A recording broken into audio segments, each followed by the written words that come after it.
Your Excellency. Good morning, Honorable Chair, Honorable National Assembly members, Honorable Ministers, Permanent Secretaries, with all other protocols respectfully observed. We are very pleased to be here today to come and respond or to answer to the call that you made in regards to the issue of the Gambian immigrants in Germany.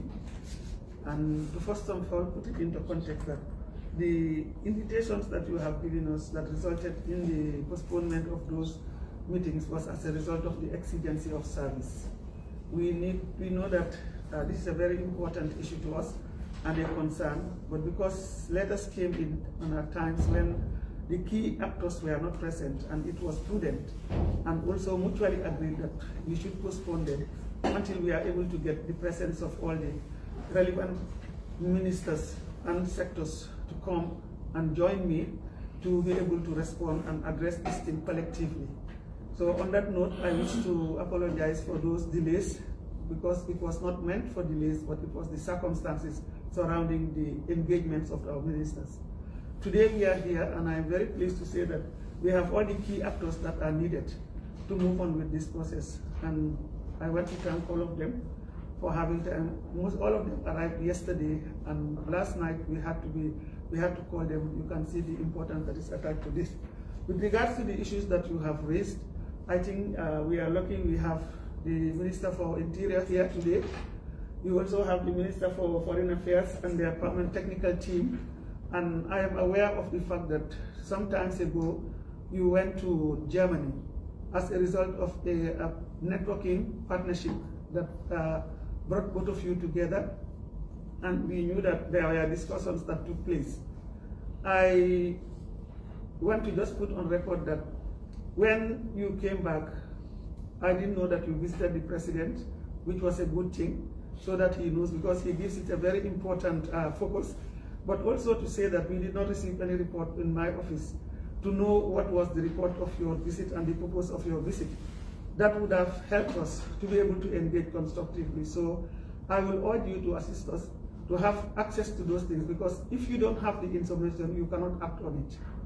And I believe, I cannot speak for the ministries, but as the National Coordination Mechanism on Migration, I have all the sectors that are there, and when the report comes, we share it there. I am not aware of that, and I did not see it. It did not come to my attention. So therefore, we could not have acted upon it. Now that there is this constructive engagement with the various sectors that are there, I will want you to understand that we are all committed to this, and we are going to look at it and address it strategically, and to thank you also for the efforts you have done for coming out with what I have heard. The concession that they have given us as Gambia, and the fact that you are able to engage the parliamentarians to come up with that is indeed a great achievement, and I want to thank you on behalf of our President and on my own behalf for the great work that you have done on that. In that light, I would like to throw the question to the relevant institutions to be able to respond accordingly. Thank you. But before that, let me just say this. I'm surprised that you are not being informed about it, because when I met the President, and the document that you asked me to prepare, he said it was meant for the cabinet. And I remember very well, that was Monday, Tuesday. Wednesday, the chief protocol phoned me. He said the cabinet is meeting.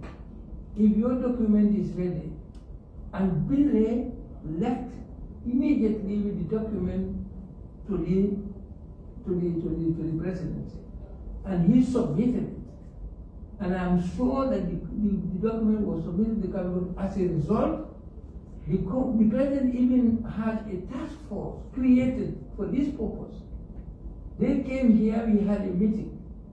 I think the foreign minister can say something about all this, because he knows that. And they came here, we had a discussion, and I'm surprised that the vice president didn't know anything, because they are the custodians of the document. The foreign minister, they have the document. Okay, that's fine. We are here today to just clarify and find a path that will help us to act it out and let things happen. We will try to respond as much as possible and make sure that we put up a clear line of action that needs to be done for us to be engaged constructively to help our people out there and also to fulfill our responsibility. Thank you. Thank you, Chair. Okay. Good morning, Excellency the Vice President. You wanted me to respond or yeah. Both of them, we will all respond. Let him talk first. Excellency the Vice President, the Chair, other members of Parliament here present. I want to put myself in line with the Vice President's statement that as far as we are concerned, we have not received any report regarding your visit. I'm aware of your visit, but we have not received any report. What we had was a cooperation with EU and as a bloc, not Germany as a country. And this cooperation starts in 2017 between the government of the Gambia and the EU. There then certain good practices were identified in the repatriation or return process. The number at magnitude at that time was never established as far as Gambia is concerned, that these are the number of Gambians in the diaspora or in Europe who had failed in their asylum applications. However, we as a team, there was a technical team established comprised of all stakeholders in the country who, after some consultation, agreed on certain procedures or modalities that EU and the Gambia could consider in the repatriation processes. And one of these modalities is Gambia to receive notification of or information regarding the would-be returnees. This is to help the Gambia to prepare for reception, because we are trying to avoid excessive reception capacity. 2, Gambia also has to conduct some verifications on the would-be returnees to establish their nationality, knowing fully well that some nationals has dubiously acquired Gambian documents and they file applications in the name of Gambia. And also for Gambia to provide emergency travel certificate to the would-be returnees to facilitate their returns. And also EU for our returnees to establish that our returnees have exhausted all the legal means and they are definitely to be returned. One of the 5th agreement is that the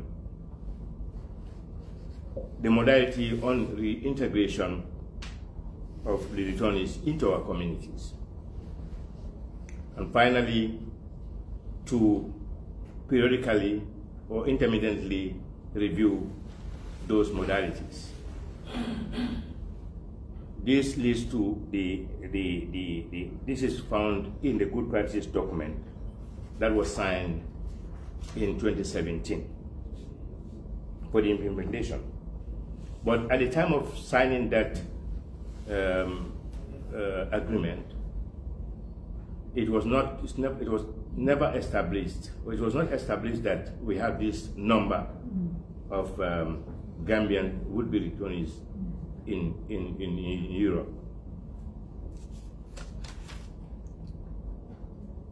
So the technical committee further met, and then because of certain constraints, because then they were deporting people in small numbers, and this was never noticed. But when they started bringing large numbers of Gambians home, it's obvious that there will be public outcry. And then we advised the technical team to look at the good practice document and come up with a operational conclusion on it. In the operational conclusion, some areas were identified, and this includes the potential vulnerability and medical needs of the would-be returnee, and also whether the person that they are to be deported has any criminal records. This is just to know the type of person that returnee is, and then be sure of his behavior, because we have instances when returnees returned and then they had problems with their family members. One instance in Brikama, when the returnee killed the father. So we want to know their aggressiveness or other behaviors, so that at least we can, for public safety. And also evidence, again, evidence that they have exhausted all legal means. This information requested provisions were advanced, as lack of this information impairs a proper integration process here. The good practice document provides, among other things, EU to ensure coordination returns operations from EU member states to avoid exceeding the receiving capability. To also have a suitable migration resource and response center where all returnees can be temporarily housed while being processed for the reintegration. EU to support the Gambia government in establishing strategic communication on migration management. EU also to implement various projects in the Gambia with a view or intended to create job opportunities for Gambians, as well as provide reintegration assistance to returnees, including forced returnees. EU to explore with its member states and international partners how to further improve Gambia's preparedness and capacity for disembarkation process of returnees at the airport. It is important to note that to EU, though EU has made tremendous efforts in implementing these obligations, there are still challenges, and the challenges are as follows that we encounter. Avoiding excessive reception capacity. One, excessive reception capacity, exceeding reception capacity. We realize that the number of repatriation, the number of returnees per repatriation in the recent past has tremendously increased. And also, in addition, no provision of pertinent information, particularly vulnerability and medical needs of the returnees, as well as criminal history, if any, were given to us. Sorry, Honorable Minister. Yes, you are referring to the good practices argument, EU good practices. We know it. But that is not the issue. The issue here is what is happening to the 25 Gambians that were forced deported to this country. and the second 25 Gambians who came after. Where are they, and what is happening to them, or what is being done for them? That is the question. We know this committee has a problem with the EU Good Practices Act, but that's not the issue here. But the issue is, we want to know in practical terms, what is government doing right now? What has government done for the reception of the 25 Gambians who were sent back, and the second 25 that were sent back? And what is the state of the other Gambians who are still in Germany pending to be deported? That if you can just dilate on that, that would be very helpful. Yes, they are all integrated, and they are with their respective families. Okay. With regards to the remaining, that was what I wanted to explain, because when we realized that they all are coming from Germany, because the agreement was on the respect of EU bloc. And EU, instead of distributing them, the number, they concentrated only on Germany. And for us, it's not even safe, because would-be returnees could group together and then and be out in the street to at least go against whatever the conditions that they are put on. So that was the reason why we decided, we were advised by our technical team to put a moratorium on the deportation. And this is what happened exactly. And from the last 20, because instead of 20, last one is 20 instead of 25. Yes, because probably there must be change in circumstances of the other 5. But it was 20. So when we placed in the moratorium on the deportation, that's where we are now, as at now. Okay.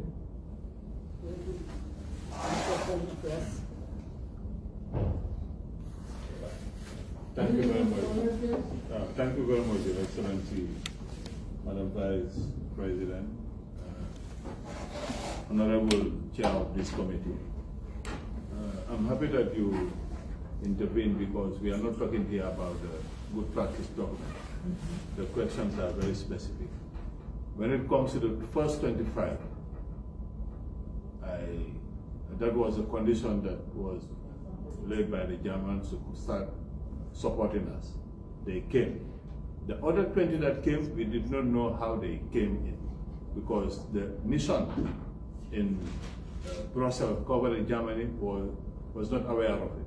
We just heard it. I think I heard it from you here. So we did not know how they came into the country. And where they are, to be quite honest, as far as we are concerned, we do not know.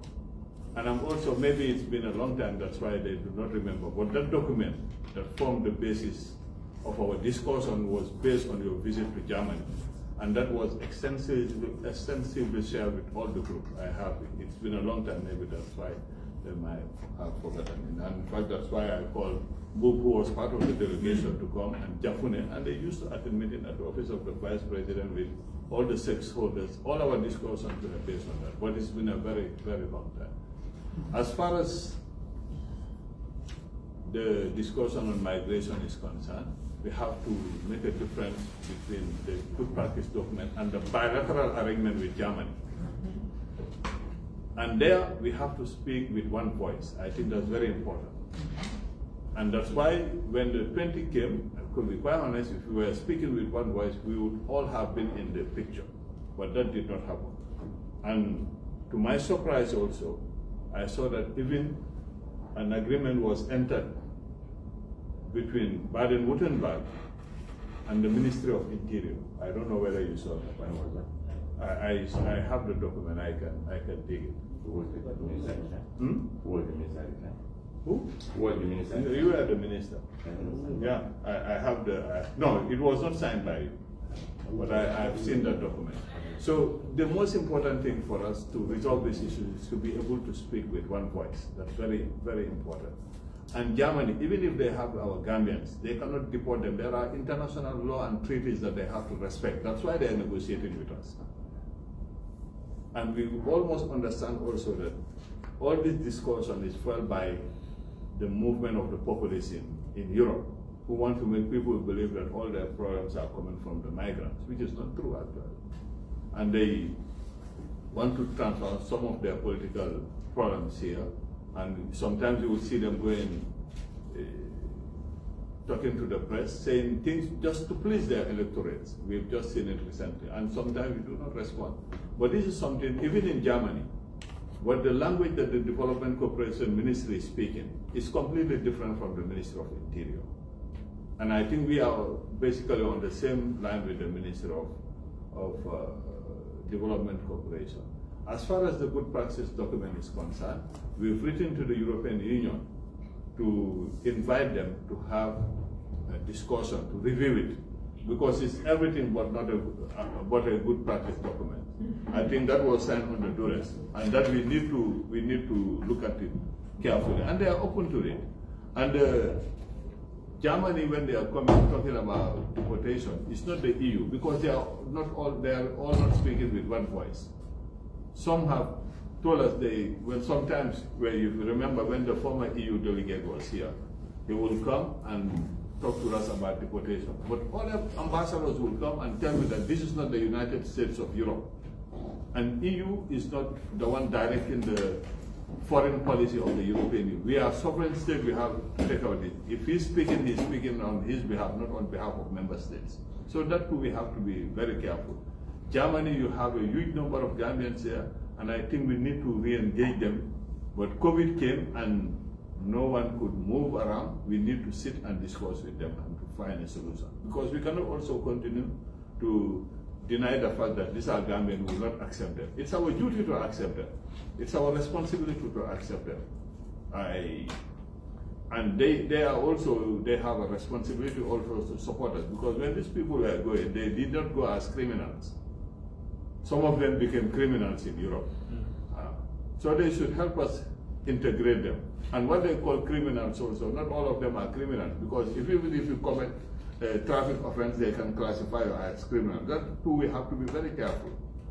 The hardcore criminals, they have to work with the Ministry of Interior, give them the necessary support. If we have that support, we are to welcome them. But we need to sit with them. But to be quite honest, the second batch that came, I don't know, 20, I heard about it here. I don't know how they came, who gave them the papers, because the embassy is not, for certain I know that the embassy did not give them a travel document. So we need to go to the bottom of that to know where did they get those travel documents to be able to come to the Gambia. Because Germany also does not have the right to take people, bundle them and put them on a plane and bring them here. That's all I have to say for the time being. And Boob is here. Boob, correct me if I'm wrong. After your visit, the document that you were using when you were having meeting with the stakeholders, which document were you using to discuss with the stakeholders? Okay, thank you very much, Minister and members of the Assembly. Now, the documents that we are using, I would say, based on the report that we wrote when we came back from Germany, because I remember when we engaged the German authorities, we expressed concerns that if there is to be a massive deportation of Gambians, that would definitely trigger some kind of a social unrest. So the agreement that we had with them, the German authorities, was that there is not going to be any massive deportation of Gambians, but then they are ready to work with us. And that is contingent upon us accepting the 25 Gambians that are so-called criminals. Okay. Now, the condition that we gave them, and correct me if I'm wrong, was most of these Gambians are averse to returning home.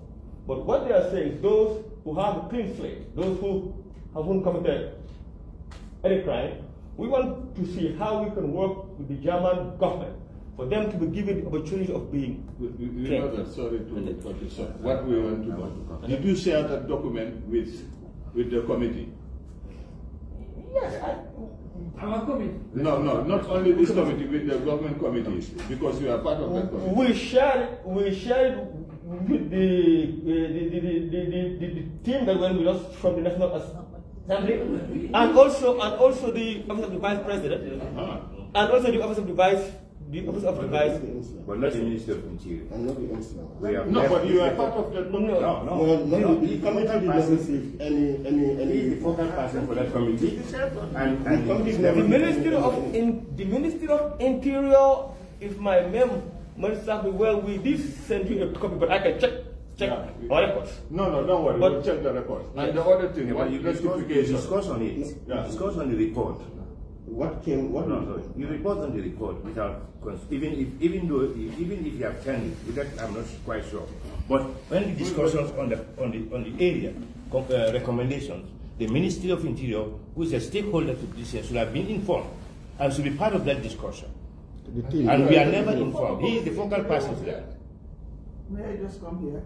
And just before you come, Your Excellency, now I've also been informed that for the travel document, how they travel, you have immigration liaison officers stationed in Germany and Italy who are issuing travel documents without the mission knowledge. That also we have to go on record for it. There used to be engagement. Well, I think May I just come in now? Sorry, why is that information coming from Honorable Minister? They just informed me. I saw it in our files. This was in 2019. I think there was some kind of an agreement between Interior and Baden-Württemberg.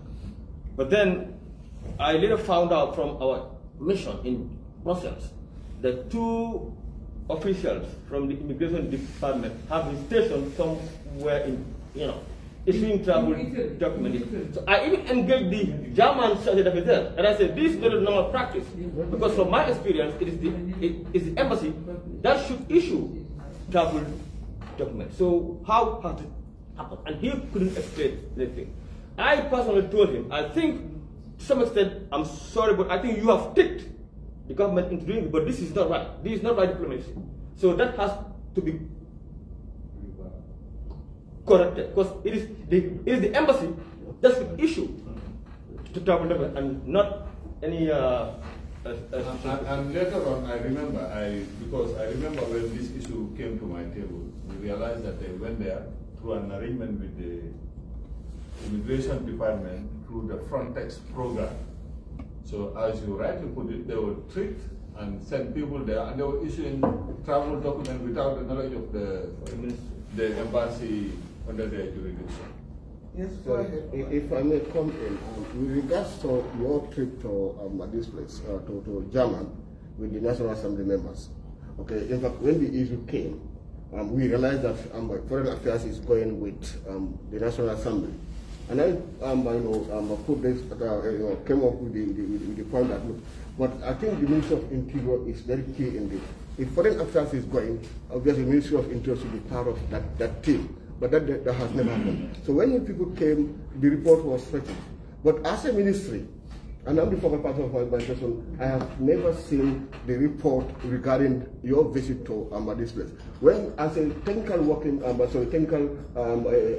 technical, we also met, but the report did not come to NCM technical. And I could remember you maybe proposed to meet the NCM. But since the NCM was not part of it, he said, okay, let you come to the National Assembly, discuss the matter. Because the guys, they came from German, and they wanted to meet the NCM. He said, we are not aware of this trip. At the same time, also, we don't see the report. It's better you go to the National and the team that has gone there, the National Assembly, and the team that has gone there, discuss with them. Maybe later, you'll be called by the National Assembly or what, come and join with them, and then you can see what happens to discuss the report. But that has never happened to my knowledge. Okay.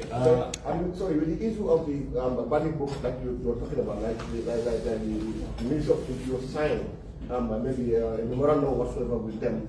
I never knew about it, and this is the first time I'm hearing it. And probably maybe it could be between maybe immigration and them, but not the ministry. Sorry, but we are not, I'm not obviously we are not aware of that. Thank you. Can I have a please? I need you to clarify. Thank you very much. Mr. Chair, Honorable Chair. No, you are the chair. Yes, I am the chair. That's why I am addressing the chair, Honorable Chair.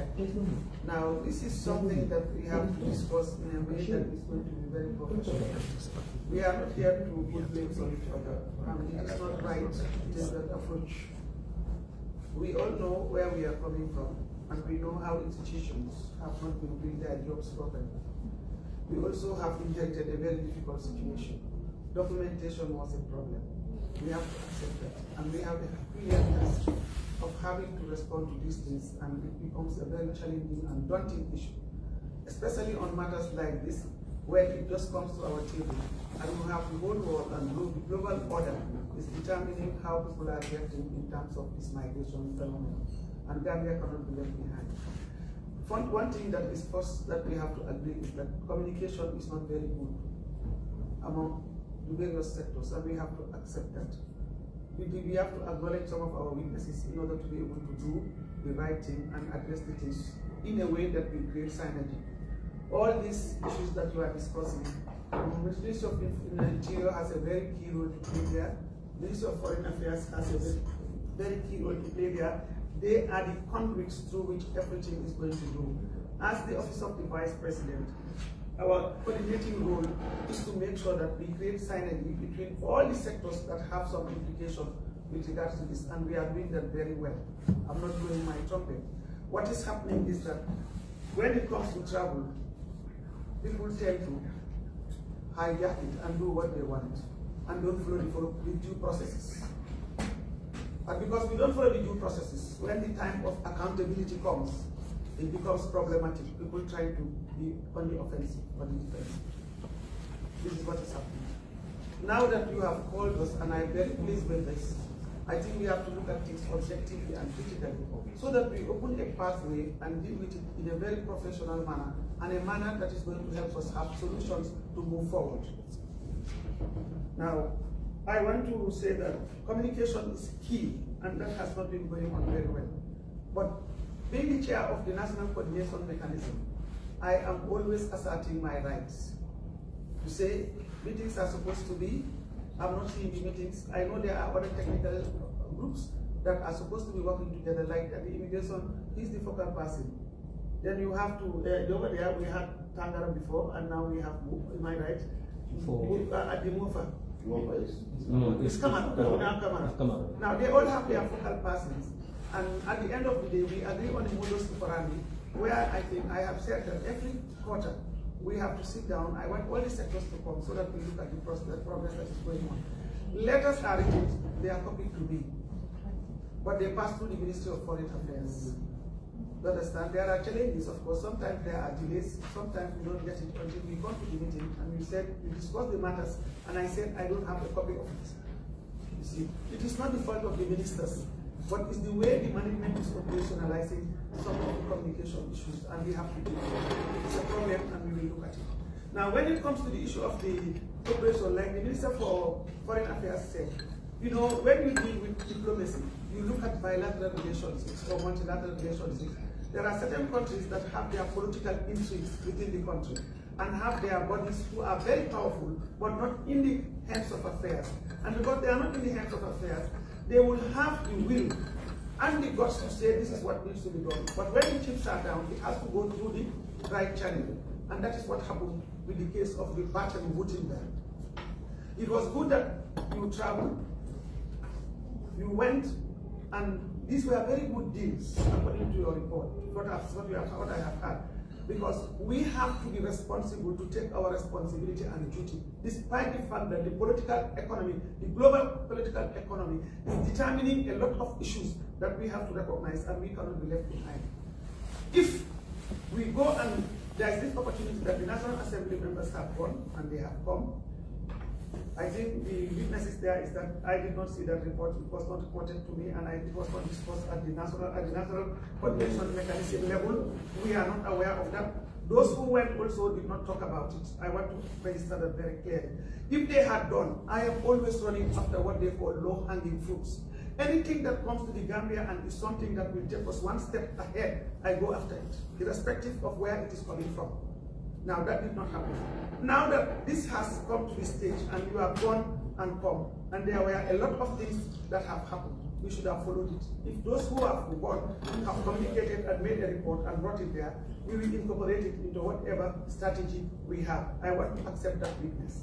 And I want to tell you that we are going to address that, now that I know.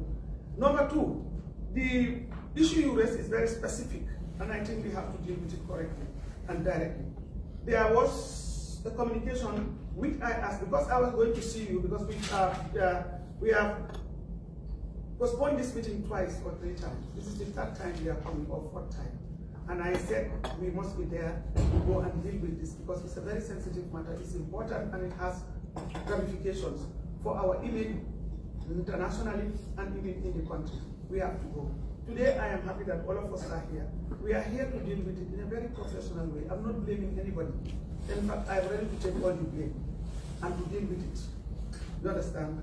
Now, I requested from one of my staff to say, please make sure that you get me information from the Ministry of Foreign Affairs. Because these letters, whatever communication happens, it is the window and the channel by which everything is going and coming. If I don't have it, please go and check. And this is what I have with regards to that. I prepared myself. Gambians under deportation in Germany, specific. I don't know whether it belongs to them or whoever, because it was not discussed. And I don't know, but I took time to go and dig it out to know what the situation is. It says, 1, 16,000 Gambians registered for asylum in Germany and 4,000 were rejected who are currently facing potential deportation. The proposed solution, according to this document, says, considering the substantial number of Gambian migrants in Germany, particularly in Baden-Württemberg, given that most of them are irregular in the sense that they do not fulfill the legal requirements to stay in Germany, and also given the socio-economic and political upheaval their deportation would engender in the Gambia could propose the following action plan to be jointly implemented with Germany. However, the current migration agreements binding the Gambia and Germany is through the EU bloc, like was said by the minister. In considering, he also said, in considering the under-mentioned recommendations, it would only be subsumed under the operational conclusion on return modalities of the EU-Gambia migration agreement that is being reviewed. 1. The Gambia to accept to receive all of its citizens who have been convicted by German courts for having committed a serious crime to a sentence of imprisonment now and in the future, and that the Gambia will be giving support to funds and funds to prepare the grounds for their reception and rehabilitation. That was one of the agreements. 2, that all other Gambian citizens who have been identified and who are officially resident in Germany at the time of this agreement will be offered an opportunity to be trained, educated, and to work for at least the next 5 years or until they choose to return voluntarily. 3, that the Gambia will accept to receive without delay all its citizens who will arrive in Germany after the date of this agreement and who have no right to remain there. It will also make a declaration that henceforth there should be no fresh irregular migration of Gambians to Germany. 4, the Gambia to invite Germany to upgrade its diplomatic presence in the Gambia, including offering Schengen visa for Gambian citizens. 5, that Germany will increase the number of Gambian citizens to arrive legally in Germany with scholarships for studies and set up vocational and language training facilities in the Gambia to help motivate Gambians meet the requirements for legal work migration in Germany according to German's skilled workers invasion law. 6, Germany to facilitate for Gambian seasonal workers, especially those who work in the agricultural sector, work for a period of 6 months or so and return to the Gambia and vice versa. 7, Germany to upgrade its current development cooperations with the Gambia to the level of a priority country and would encourage German investors to invest into the foreign productive sectors of the Gambian economy. A, agriculture, in terms of creating value addition enterprise in view of job creation. Your B, Excellency, I'm not stopping you, but you are exactly reading from the document. this is just received yesterday when I was going to come today, and I did my homework, and I said it was not communicated. That's why I said communication is the issue. Because when I read this document, and I said, what a great document that is this. It was not brought to our attention. We did not see it. So when people travel, they come back. We in the Office of the Vice President, what we do is, once you go, you are under obligation to come up with a report and give us the report. So that, and any report that comes, because I am very curious and I want to engage constructively, I read that report. Whoever travels to come. I did not receive the report of the travel to Gutenberg. I did not see it, and it was not disclosed to us. I requested for this, and it was fished out from the Ministry of Foreign Affairs. That's what I want to see. Now, the problem is communication. I am not blaming anybody, but now that these things are put in place, if it has been brought to the National Coordination Mechanism attention, if that was here, by now, we would have done, because he has given a very good report on that. 25% they came. When they came, they were all successfully integrated with their families. The other 20 that was there, we don't know. So those who travel, the purpose of having a coordination mechanism is to bring the actors, because various sectors have their own responsibility. So for proper accountability and transparency, the Office of the Vice President is coordinating these things so that we get to hear from all of them and come up with a synopsis that will give us a path of action to move forward. That did not happen. And I want to take blame and responsibility for that. There is no need to pull and push. The purpose is you are calling us, and this is in the right direction, and I appreciate it, for us to speak to each other and make sure that we move this process forward. This is one of the most beautiful documents regarding migration and the modalities that needs to be done. But it didn't reach us. And I want to be very honest and transparent in this process. It's not about the government, it's about the Gambia and what we should do as a responsible distinct in what we agree. Well, I'm very happy that you are saying that, but what you are reading there is essentially document. And these are the arguments that we arrive at the Germans. In fact, what Germans promised us was that they were what you are calling, they don't call it, they said those who are in prison, 25 were in prison. Those ones they were going to send back. There was no compromise on them. And we agreed. But apart from that, Mr. Wu was there. We prevailed upon them to keep the rest, whether they are documented or not documented. I told them that their best contribution to what was happening in the Gambia was to train those people and give them skills. And those in the agricultural sector, since it was not throughout the year, when the season is over, they could be allowed to come back to the Gambia. When the season begins, they can go back to Germany again and work in the agricultural sector. We are agreed on all this with Germans. But what is surprising me, that the effort that we have made in this committee, honestly, if they were backed by the executive, Your Excellency, I promise you that no Gambian will leave the German territory. Wallahi, no Gambian will leave the German territory. I followed this matter. The foreign minister would because the last meeting I had with the president was him, the Secretary General, and myself on this issue. I didn't go to the president once, twice, 3 times on this issue because the Germans made it very clear to us that if there was no reaction from the Gambia, they would pack everybody. And no one will convince me that they cannot do that. They can do it. Because Germany is a sovereign territory, they have the right. You are packing Gambians here and sending them out. You are packing, I've seen that here. They pack non-Gambians here and send them out. Until I went to the Minister of Interior at one time That was Mr. Cisse. I said, and coincidentally, Tal was the ambassador in Dakar. That same day, his letter came and was telling them that what they were doing was wrong. And I went there to say exactly the same thing until I proposed to him that I would conduct a workshop for your people and sensitize on this protocol on the free movement of people assigned by ECOWAS. He agreed. I went to Nigeria. By the time I came, I don't know what happened. He was dismissed. I don't know why he was dismissed, but he was dismissed. He wasn't there. So, but the problem is, let me say this. German can send Gambians and they will do it if there is no positive reaction from this country. There is no doubt about that. Me, I'm convinced of that because there is no ministry we have not had discussion with in Germany. And there is no political party head that we have not discussed with them. But they all agree with what we have done.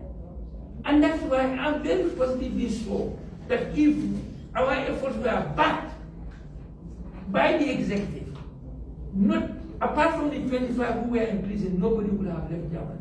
But because you are telling me as if nothing has happened. If it is now that the Vice President is having knowledge of this document, Yes. this is a tragedy. I got it yesterday and I asked for it. Mr. Chair, with due respect to our Excellency the Vice President, we are not here to blame or to accept blame or anything. But MOVE is here. And they've been using MOVE. I think I will let you know. In fact, I personally gave... And then I want you to bring all the evidence that these documents were sent to them. In fact, I personally gave the document to the then Deputy Permanent Secretary. I think Mr. Travale. Is it? No, he's still in office. Yes, he came to my office. I can't believe what he's doing. No, I want you to bring all the evidence. I can do that. and I'm not cutting you short. Yes. I am, as I said earlier, I am not here to blame. We are here to work.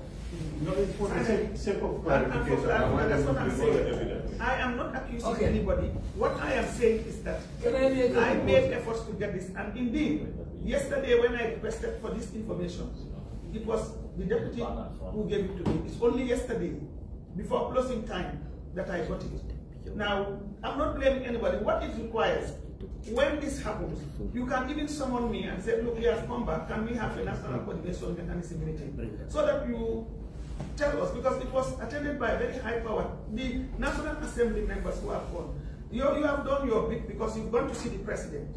You have spoken to the president, and the team that you brought together are the right people to be there. The Minister for Foreign Affairs is there, the Minister Secretary General is there, but it did not filter down to me. And if it did not filter down to me and it did not filter to the National Coordination Mechanism, there is nothing, I cannot call a meeting to say, let us discuss this. Wallahi tallahi. If this was brought to my notice, immediately you come, or you give it to me, even informally, I will do something out of it. Because I am very much committed to the issue of migration. So I want to appeal. Let us not keep on pushing and battling. What I want to appeal, I beg you. That was what I was going to propose. Yes, that let us please go back. go and settle that And work it out and in your come back. office there. But let's deal with the matter here. Yes. Presented on the agenda. Honorable Minister of Interior. Yes, go ahead. So we can discuss at our level. Yes. But there is a need for the parliamentarians to know where the lapses are, and you can advise us on that. Okay. Yes. Because if this particular document is distributed and discussed, we will not have been in the problem of every day sitting down, the technical team coming up every day to the office of the Vice President to discuss on the repatriation. If we have seen it. I'm not disputing the fact that it could have been distributed. But why is it that it has never been discussed?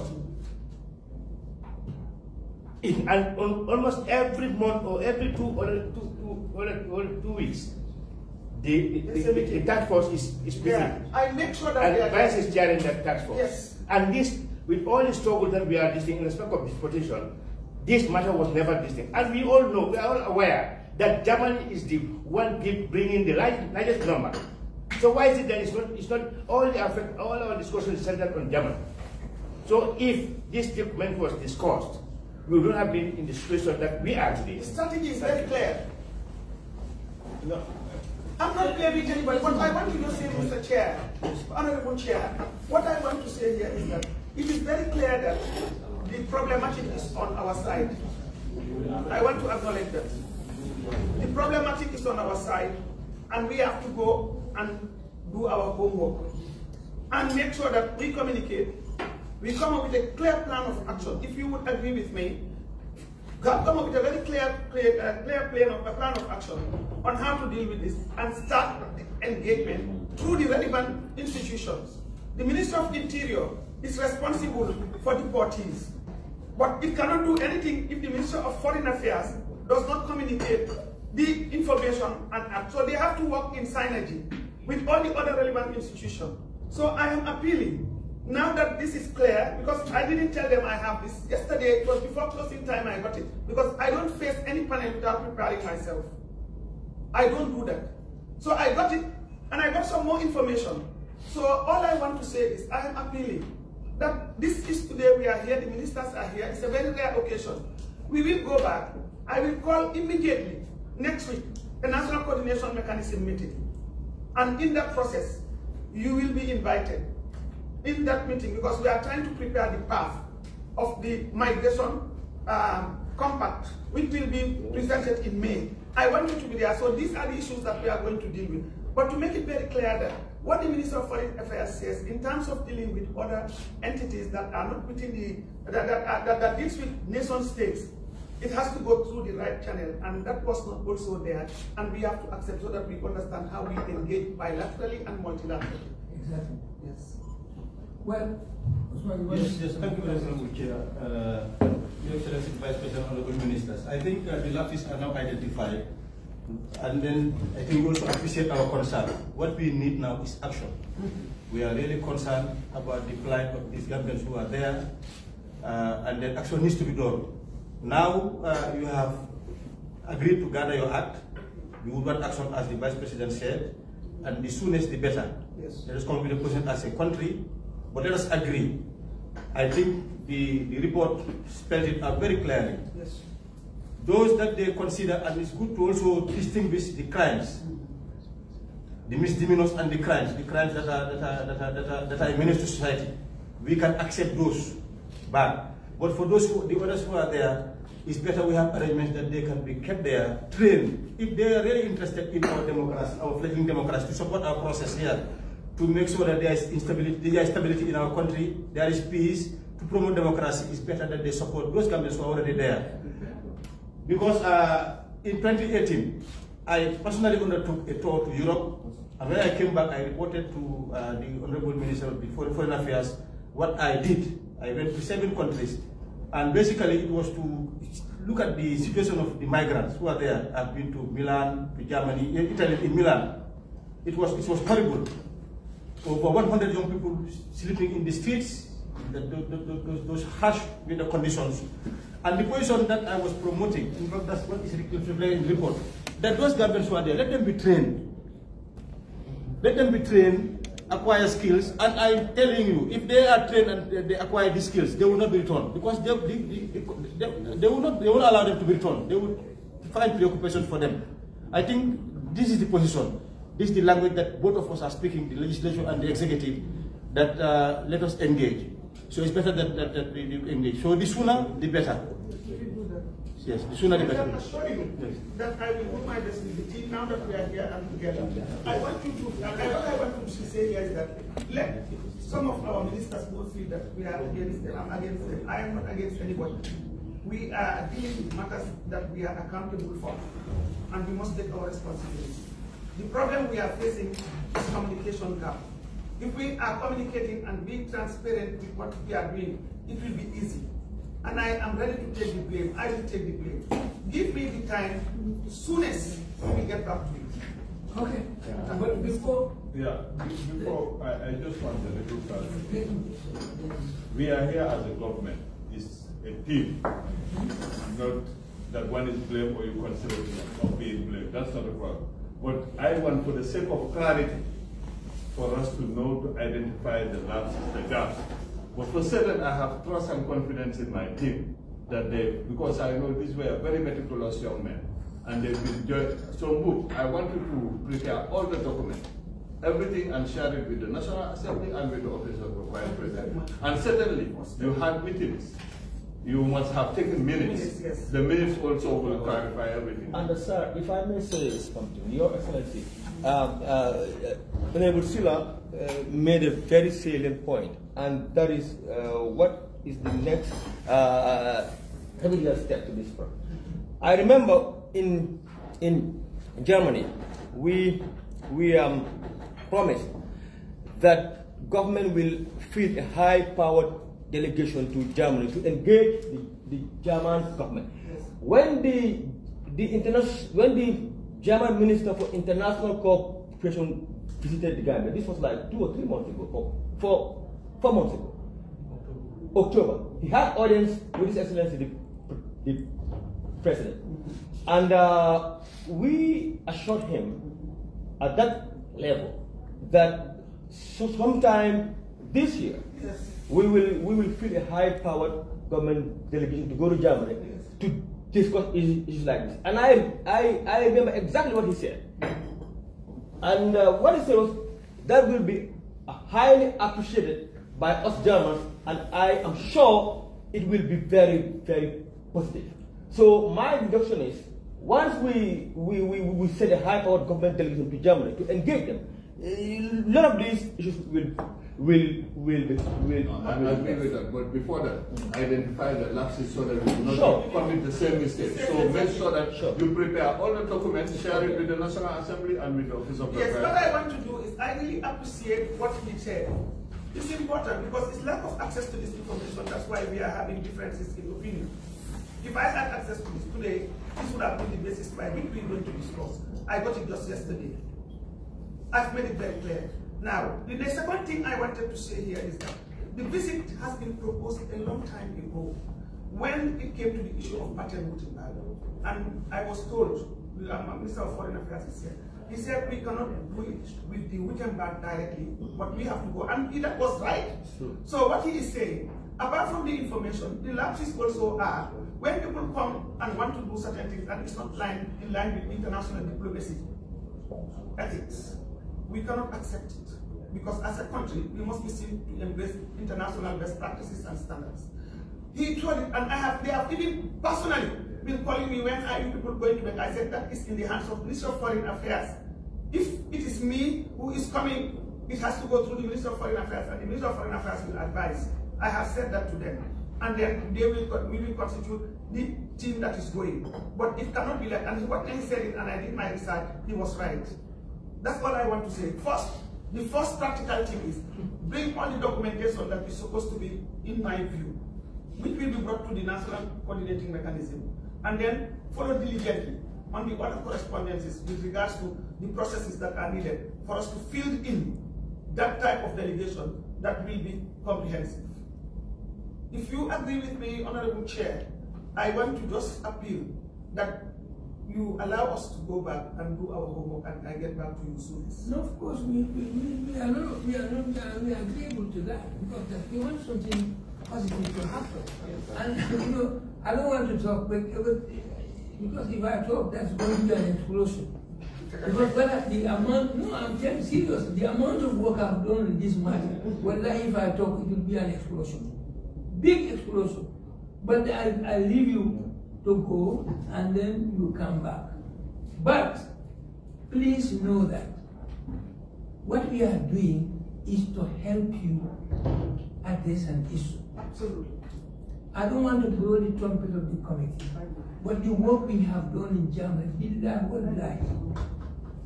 if there was no COVID, I think COVID was what had hindered the progress, because otherwise you would have gone there.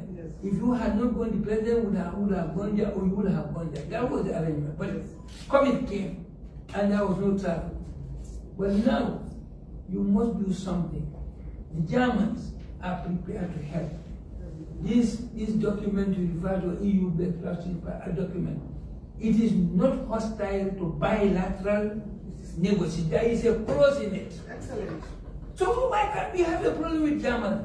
And I'm telling you, I don't want to blow our trumpet, but because of what had happened in Germany, what we did in Germany, Italians want us to go there, the Spaniards want us to go there, the Swedes just 2 days ago, they are also wanting us to do exactly the same thing for this problem to be solved, and we can't. They came to my office, and we agreed on that.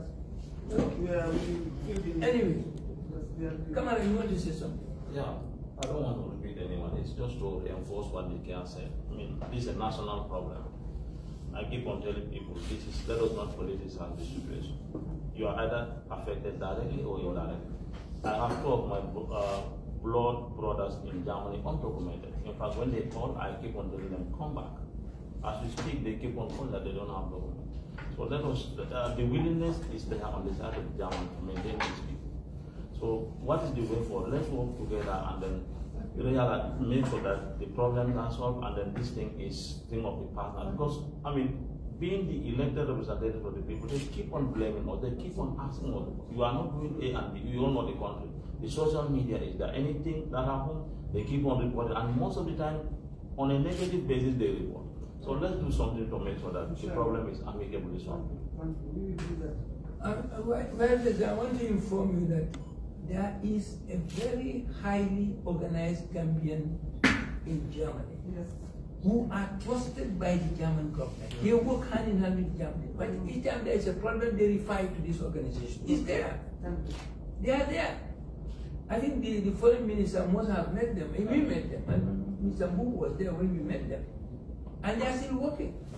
So it's not really not difficult. Anyway, we will allow you to go back, but please don't take another, I don't know how long, because this is since 2020. No. It's a matter of days or weeks. Please, that is too long. Okay. The way I am feeling, you don't know. The way I am feeling. Okay. After the independence celebration, wallahi, you will run away from me. Me? Okay. I will have to run away from you. Okay. We do our best. Yeah. Can we just, the next item has to do with this diaspora voting, which was registration and voting, which was scheduled by IEC at one time. Everything was programmed, and all of a sudden it disappeared into thin air. But Honorable Minister, Honorable Vice President, there are 275,000 Gambians outside the Gambia, and they have the right to vote in this country. That's what the law says. Because they are also contributing to this country. The amount of remittances that are coming from the diaspora is in billions every year. That alone qualifies them to become voters in this country, even to become representatives in this country. So this is what we want. And there is even a pending bill in the Ministry of Justice, which is about this, on this issue. Yes. I don't know whether you know about it. Yes, just to come, just waiting. We have also taken note of that in the later report. Okay. Yeah, we are very pleased again to come again. This is, as we said, we are working as a tripartite. And it's about the Gambia, it's about moving the Gambia forward.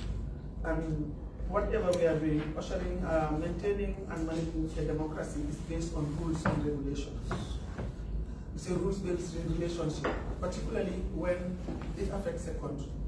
Now, the issue of voting for diaspora, the political will is already expressed. And I believe you all are aware of that. That we have recognized that they have rights. That is the reason why we have the 8th region, which is represented here by the Minister of Foreign Affairs and the diaspora. And apparently, efforts are being done, which you have rightly mentioned about the processes and procedures. In a democracy, you can make a policy pronouncement, but it is going to be based on following rules and frameworks, laws that are going to create the enabling environment for that to happen. And I think you know it even better than me that that is already on your purview about that. We have agreed that the diaspora will be voting, and that we have to put the legal frameworks and the processes in place, which is going on. A lot of talk has been going on, but we must understand that we need to have that framework within the constitution that says they have the right to do and this that needs to happen, and that process is ongoing. Now, the Ministry of Foreign Affairs is willing and committed to engaging all relevant stakeholders, particularly the Ministry of Justice, diaspora representatives, and Independent Electoral Commission to finding solutions to the hurdles impeding the operationalization of diaspora voting and representation. The Diaspora Directorate of MOFA had a series of engagements with relevant stakeholders since the first quarter of 2021. These included online meetings and consultations with representatives of diaspora associations, the IEC, and the Ministry of Justice. The Directorate also had engagements and consultations with MOFA's mission abroad in terms of their capacity in coordinating elections under their jurisdiction.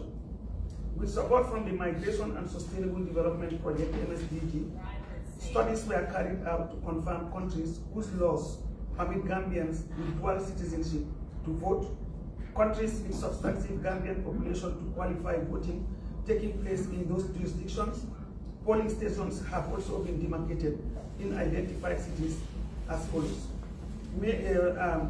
In terms of representation, the diaspora constituency has been demarcated as follows based on population concentration.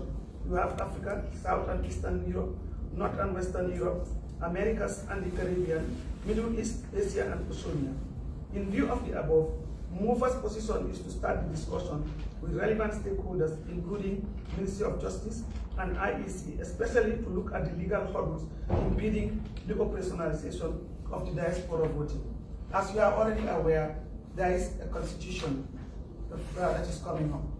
There are other procedures that have to be followed. And the research that was done was very clear about the hurdles that we have to take in order to make things happen, to translate that political will into substantive equality for those in the diaspora.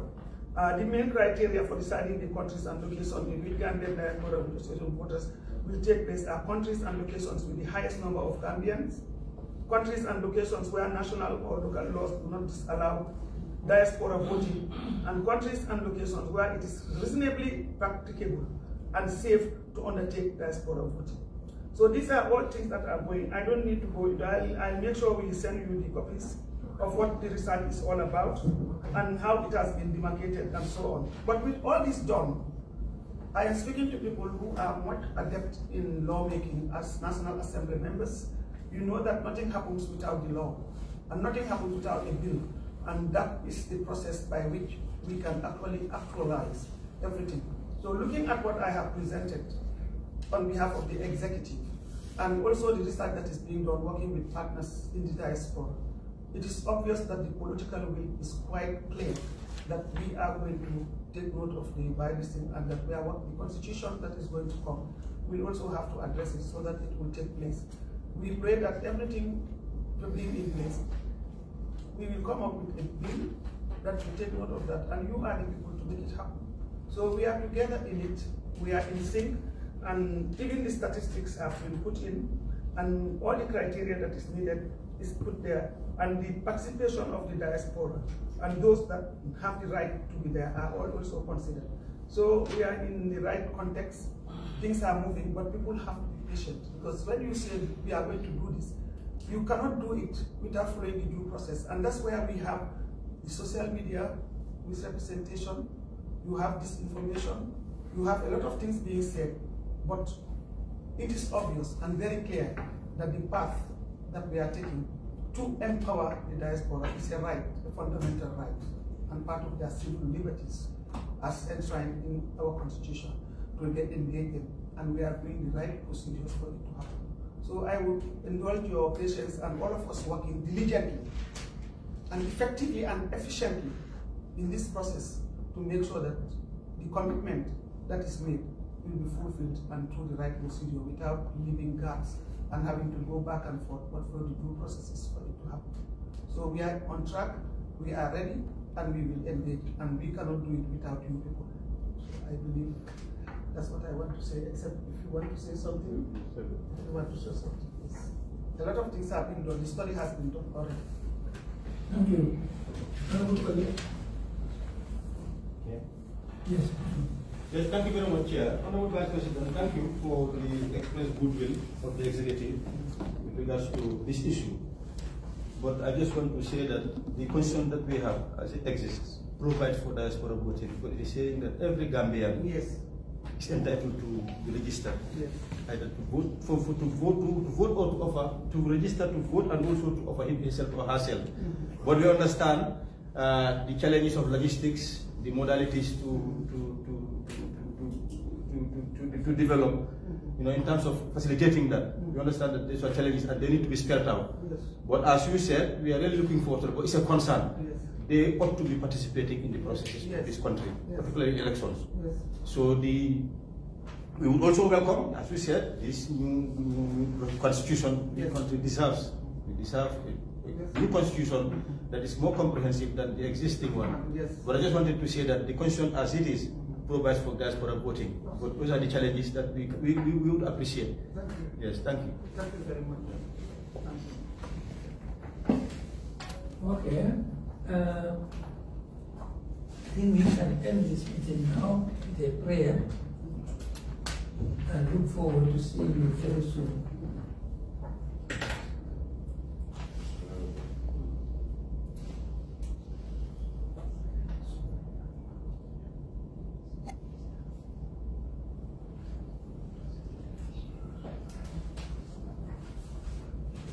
Thank you very much for Excellency and Ministers, and we look forward to seeing you very soon. And this time you come because you're very confident.